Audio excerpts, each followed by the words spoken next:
I think we may have well covered this earlier, but I just want to make sure because I've just been thinking about this as we've been talking here. We mentioned, that model predictive control's been widely used in the process industries, especially oil and gas and chemical, for decades now. And, we talked about you gave the baking example was a great example. But what about more discrete manufacturing examples, automotive, electronics, et cetera? Can it be applied there as well? And if so, what is it typically used for? Is it more for energy efficiency, as you mentioned earlier, or are there other applications? Sure. Yeah. I mean, as you mentioned, it's done wonders in our process industries today. We talked about complex processes that exist, and so model predictive control is definitely not limited to just the process industries alone, as we've shown. It can definitely be applied in discrete manufacturing settings as well.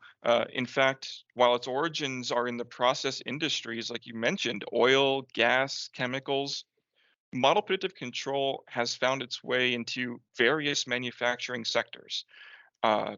Discrete manufacturing, which involves producing individual items or units, like loaves of bread, electronics, automobiles, as opposed to a continuous process like gas and oil, right?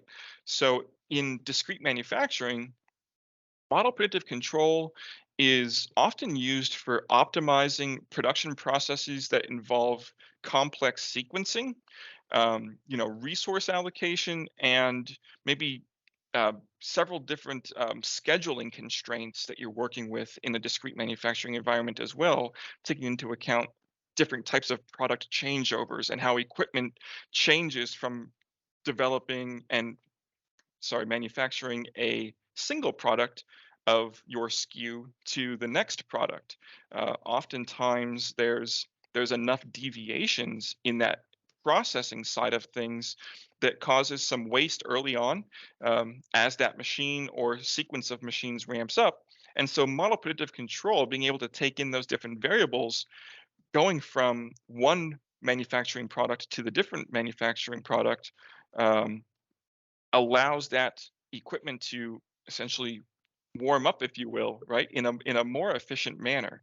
And so overall, model predictive control in discrete manufacturing enhances production efficiency and really allows us to reduce costs at several different levels. So not just from that waste perspective where we have bad product being created for a certain period of time, being able to reduce that time from where we're manufacturing bad quality product.